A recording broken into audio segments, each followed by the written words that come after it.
You will hear a woman who has just moved into the area talking to a neighbour about problems she is having in her house. First, you have some time to look at questions 1 to 2.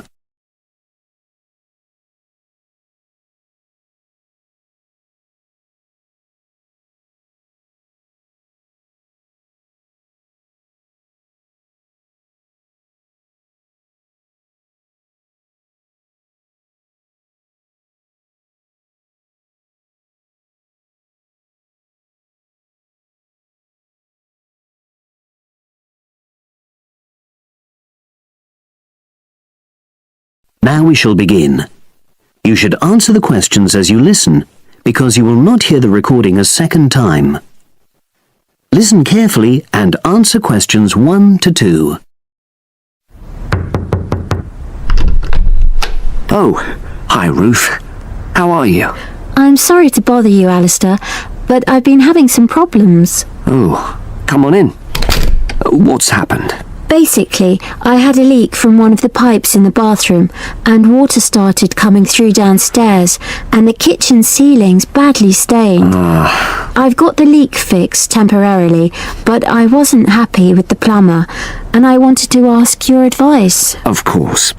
Well, the first thing I'd say is make sure you choose a local company. That way, if things go wrong, you're close by and it just makes things easier.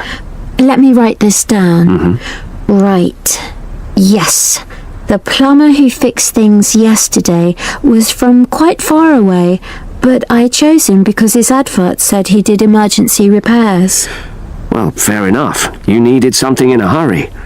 But another piece of advice I'd give is try to avoid calling anybody on weekends. That'll really bump up the prices. Leave it till Monday if you can. Well, yes, I think I can do that, because the temporary fix should hold. And obviously I'll need the ceiling plastered and eventually redecorated. Yeah, sure. So who would you recommend? Is there a directory? Well, there's quite a good website covering this sort of work. It's www.plasdeco.com. Is that with a K? A C. PLASDECO.com. Got it. Well, I'll try and have a look at that. Yes, it gives price and quality comparisons. Oh, that'll be useful. But I find personal recommendations really helpful as well. You know, you can find out whether you can rely on the company. Well, I know a couple of reasonable plumbers and also some plasterers. Great. Before you hear the rest of the conversation, you have some time to look at questions 3 to 10.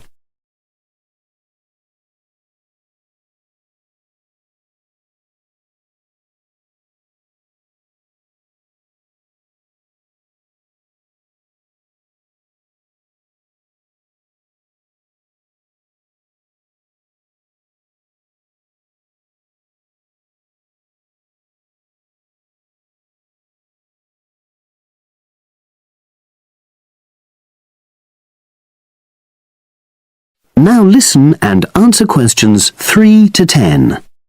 There's a company called Peaks Plumbing. Now, they're a father and son team. They're really friendly and they tell you information you need in a clear way, you know, so they really understand what the problem is. Right, well, that's good to know. Are they reliable? Well, that's a downside. Every single time I've used them, they arrive late. And friends have said the same thing. But is the work good quality? Absolutely. Another one is John Damerol Plumbing Services. He's very good. How do you spell the surname? Damerol. Right, got that. And does he do high-quality work? Well, it's fine, you know, but I wouldn't say that was his main point. Basically, he comes out cheaper, you know, than other people. I sense there's a but. Is he unreliable? Oh, he comes when he says he's coming, but he's not very courteous, and he has the tendency to be messy, you know, so you have quite a bit of clearing up to do. Okay. So it's up to you. They're both good workers and they won't cheat you. right. And you said you knew some plasterers. Yes, a company called Simonson Plasterers did our living room last year. We chose them because we wanted some fancy work on the ceiling, around the lights. So they can do a variety of designs. You've got it. But it comes at a premium because they are more expensive, you know. Than the others. Yes. Or you could go for a one-man firm called HL Plastering. Harry Lester. He's fine, very reliable, if all you want is a simple job. Do either of them do painting for you if you want? After the plastering's dried out, of course. That's what I was going to say, but I should explain that Harry's quite old now, and so he avoids doing jobs which involve tall ladders, you know. But my kitchen isn't too bad for that. I'd have to ask him if he's prepared to do it. Yeah, sure. So I'll start by looking at the website. All those companies are on there, with their phone numbers, etc. Thanks ever so much. You were such a... That is the end of section 1. You now have half a minute to check your answers.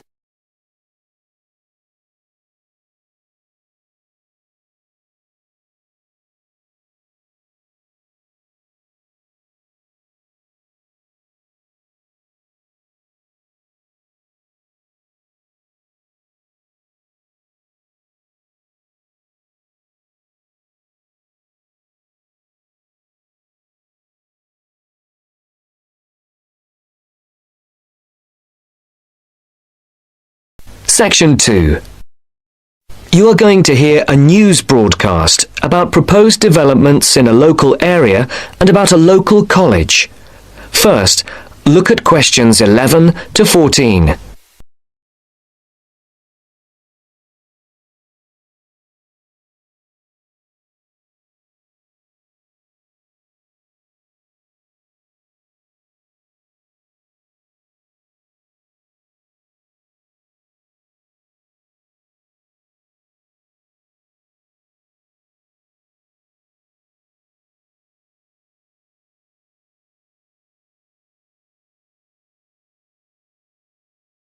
Listen carefully and answer questions 11 to 14. And now for our main headlines on Southern local news for today. First of all, the report relating to the proposed motorway and other developments around the village of Tartlesbury was published this morning. And, as has been expected, it has created quite a lot of interest. The new motorway will pass along the north side of the village, crossing the River Team less than half a kilometre from the well-known beauty spot, Streve Ford, to the northeast of the village. The motorway will cut the village off from the ford, where many children play. But that is not the end of it. There are also plans to build 1,000 houses on farmland west of the village. And on top of that, there are proposals to build an industrial estate for new technology companies on the site of the old steelworks on the edge of the village. A news centre with a swimming pool and a very wide range of sports facilities and a large supermarket with other shops are also planned next to the housing estate. Before the broadcast continues, look at questions 15 to 20.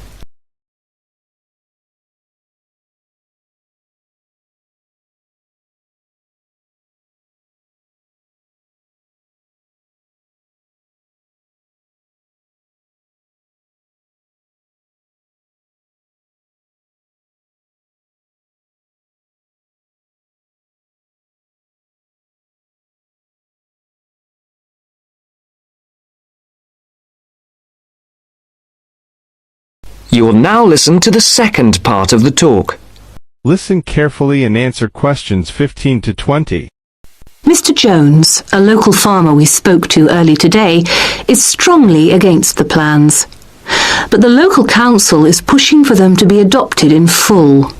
They say that new housing is needed in the area and that it is an opportunity to take advantage of government grants for setting up new technology developments. The Mayor, Mr. Funn, says, "We must make every effort to do our part for the economy of the country and for the local people. This is a golden opportunity to put Tartlesbury on the map." Reactions to Mr. Fun's comments have been quick to come. Surprisingly, when we contacted the spokesman of the local conservation group, he was very much for the planned developments. But not all the local groups support the scheme. And, unlike the mayor, the local MP, Mrs. Wright, is very much against the planned developments. Mr. Khan, a local shopkeeper, had this to say. People are absolutely horrified at what is being proposed here. This is just a chance for some people to make money quickly. But I can assure you that if they think that local people are going to be a walkover, they have another think coming. Of course, we welcome the jobs that the new technology park will bring, but we feel that the large increase in housing and the proposed motorway will destroy the character of the area. I think this is a debate that is going to run on for quite some time, and we here on Local News will keep you informed. And now for something quite different. This year's exam results have just come out, and there are a lot of happy faces out there. It would seem that the number of young people going on to university from the local college in Upton, which is not far from Tartlesbury, has increased by 25% this year. All those who have applied to go to university or into teacher training colleges have found places. This is the first time that there has been a 100% success rate at the college. We spoke earlier to the principal of the college, who said she was very proud of all those who had achieved their aims, and she wished them every success in the future. There will be another news bulletin at 11 p.m. And for now, it's back to more music from around the world. That's the end of section 2. You now have half a minute to check your answers.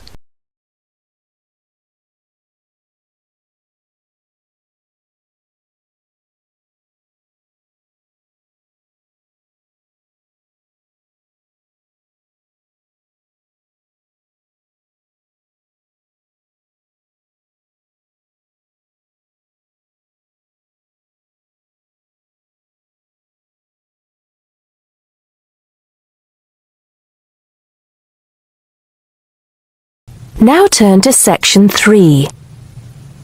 Section 3. You'll hear a tutor and some students discussing eating disorders. First, you have some time to look at questions 21 to 23.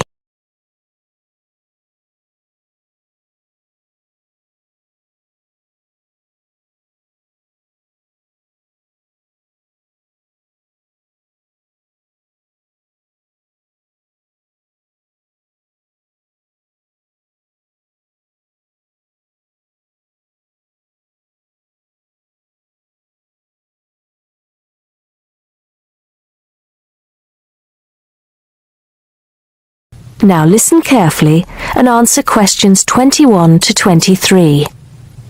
Good afternoon. I hope everything is going well.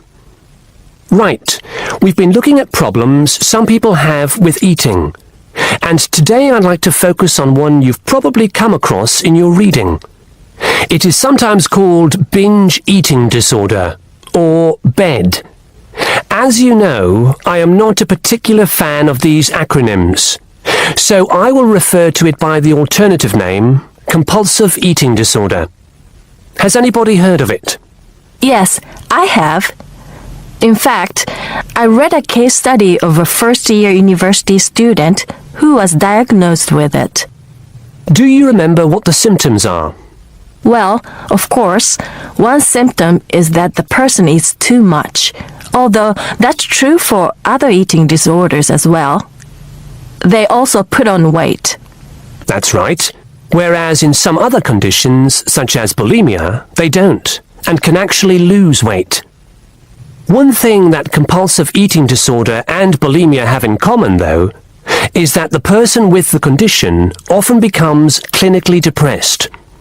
Are you saying that everybody who is overweight is suffering from the disorder? Not at all. What makes the compulsive eater different is the pattern of the disorder. Initially, as we've said, the compulsive eater starts eating too much. This seems to be because the sufferer finds comfort in food and eating is seen as a way of coping with problems. They don't eat because they feel hungry. Mary, in the case study you read, was there any reference to what triggered the problem? I seem to recall that the student was suffering from stress because she was revising for exams, and she started eating snacks, junk food, while she was studying. Soon, she was eating snacks all the time, and it just got worse from there. Yes, that sounds plausible, although compulsive eating often starts a lot earlier than the case you describe. Before you hear the rest of the conversation, you have some time to look at questions 24 to 30.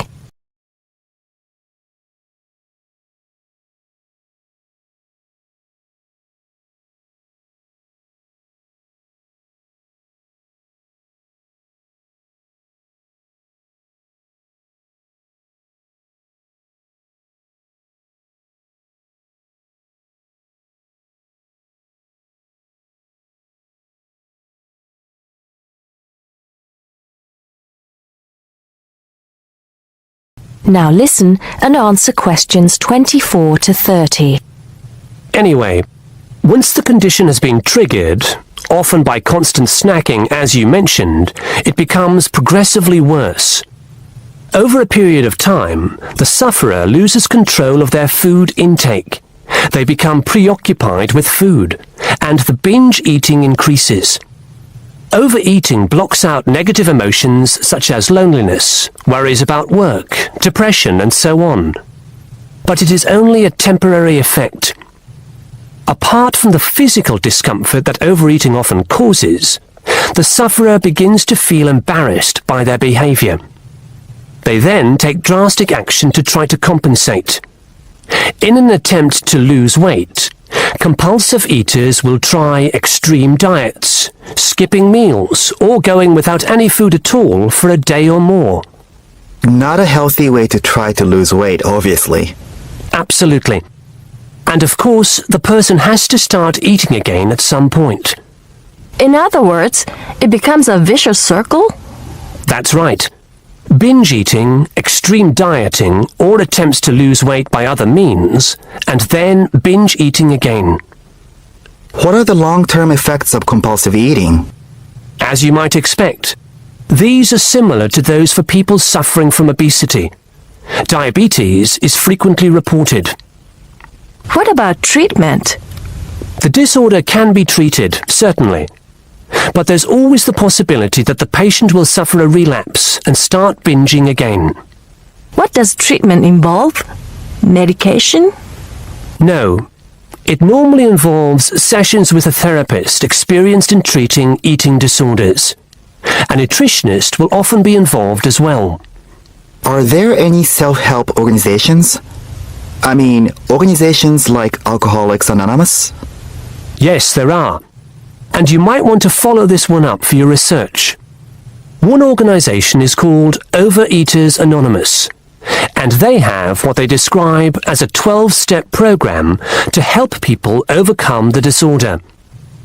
You can find out more from the organization's website. Right. I think that'll have given you plenty to follow up. So I'll see you at the same time next week. That is the end of section 3. You now have half a minute to check your answers.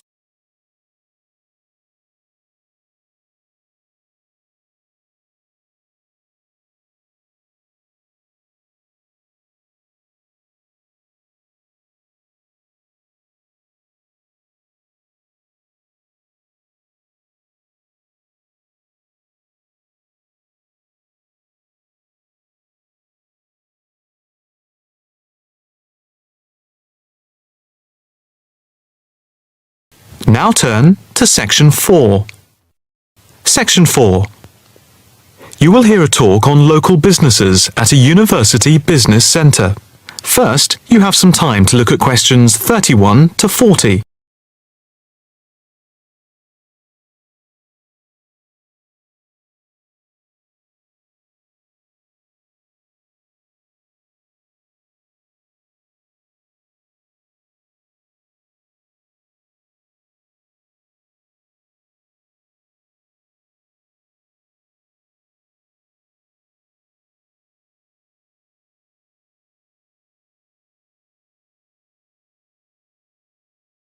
Now listen carefully and answer questions 31 to 40. The subject of this evening's talk at the North Bank Business Centre is local businesses in the area surrounding the university and the benefit they bring to the employment prospects of people in the local area, especially young people at the beginning of their career. We established the centre in response to approaches from several business people in the area who had wanted to start up new businesses but who had not managed to find any help locally and did not know where to turn. Moreover, they had all, without exception, come up against enormous bureaucratic obstacles. We therefore invited them in as a group to meet the members of the department and the students. Stemming from that is the centre, which now focuses mainly but not exclusively on business startups. Just after the centre was set up, snapshot research conducted by the department over the telephone gave some startling results. The information about local businesses revealed that 3 out of every 10 local business startups that we could collect information on had failed within the first 6 months, and another 5 had gone within the year, leaving only 2. The most common reasons given for the business's closing were, first, high rents, which are 33% higher than the national average due to the area being very central. Second, lack of knowledge about grants, basically because of ignorance about how to access them. And thirdly, a lack of business support because they did not know where to obtain advice from. Since the centre came into existence 3 years ago, we have helped change this climate of failure. The current statistics show a remarkable turnaround in the fortunes of local businesses. And now, after a year, only 2 businesses close out of every 10, compared to 8 before the centre was set up. 6 local businesses are now taking part in a work placement and monitoring scheme, which is of mutual benefit to ourselves and the companies involved. O Foods, a small start-up company with 9 employees involved in organic food and based at a local market, has 1 final year graduate doing a year-long study on improving the stock turnaround. This was a particular problem because the company found that they were losing sometimes up to 30% of their stock. Another start-up is Innovations, which deals with producing video games. This company, which employs only 5 people, all under the age of 25, is receiving support in attracting business partners and achieving production targets. In the smaller business category, Sampson's Limited, a courier company which is interested in developing a taxi service, is being offered help with their business expansion plans. Another small niche company called Vintage Scooter, which specialises in revamping old scooters, is taking part in a product monitoring scheme, offering customer service up to a year after purchase to check the quality of their restoration. The first of the 2 medium-sized companies that the scheme is monitoring is Build Limited, which employs 47 people. A comparison of their products and services with other businesses in the area is being carried out by a researcher who is trying to support them in their efforts to extend the company's product range. The last company, Jones Systems, is perhaps the most interesting because it has been the victim of considerable personnel problems, which have been affecting the day-to-day operations of the company. And so, we are looking at conflict management and team building within the company. To sum up, advisors help the companies look at different business options and models, apply for grants, deal with employment issues, systems creation, and also provide accommodation at the centre to help them start up. E-mentoring for fledgling businesses is also in operation for those who find it difficult to attend the centre personally. The programme is funded by grants from local authorities. That is the end of section 4. You now have half a minute to check your answers.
Give it to me.